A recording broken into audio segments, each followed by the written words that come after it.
ভোটে জয়ী হবা, তোমার পাল্লা ভারী ছুটাই দিবে, পাল্লা ভারী করতে হবে না। তুমি যেগুলো আছে তাদের নিয়ে আগাও। তুমি আওয়ামী লীগের একজনকে ঢুকায়া তুমি 10টা বিএনপির লোকজনকে মাইনাস করে দিচ্ছ কর্মীদের। তাদের উদ্দেশ্যে বলতে চাচ্ছি, আপনাদের পরিণাম কিন্তু ভালো হবে না। এই কারণে এই যে নির্বাচনের সময় যারা ধানের শীষের বিপক্ষে কাজ করেছে তাদের কিন্তু অ্যাকশন নিছে এবং তাদের বহিষ্কার করা হয়েছে।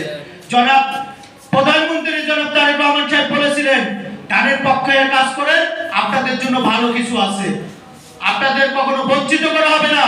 যারা ধৈর্য ধরেছিলেন তাদের কিন্তু অবশ্যই কিছু ভালো কিছু দিয়েছে, আর যারা ধৈর্যশীল হারায় ফেলছেন তাদের কিন্তু কি করছে, বহিষ্কার করে দিয়েছে। আমি দলের রাজনীতি করি, আমি ব্যক্তির রাজনীতি করি না।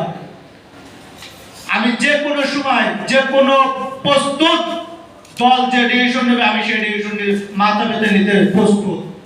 আমি রফিক হামিদুল যদি আমি বিগত দিন কিছু করে থাকি, আমি যদি দলের জন্য কিছু করে থাকি, আমি যদি দেশের জন্য কিছু করে থাকি, তাহলে দল আমাকে কোনোদিনও মাইনাস করবে না।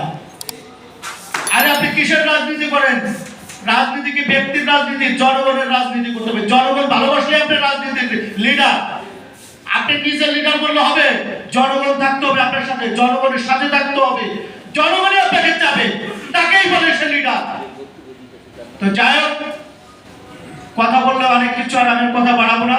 আমার পাশে সম্মানী সভাপতি লায়ন মনসুর আহমেদ মুন্না ভাই আছেন, এই যে আসনিক দলের আন্দোলন সংগ্রামী এবং ত্যাগী নেতা, হাঁটি হাঁটি পা পা করে ছাত্র দল, যুব দল, কৃষক দল, তারপরে যে আসনিক দলের সংগ্রামী সভাপতি। সবাই ভালো থাকবেন। আসসালামু আলাইকুম।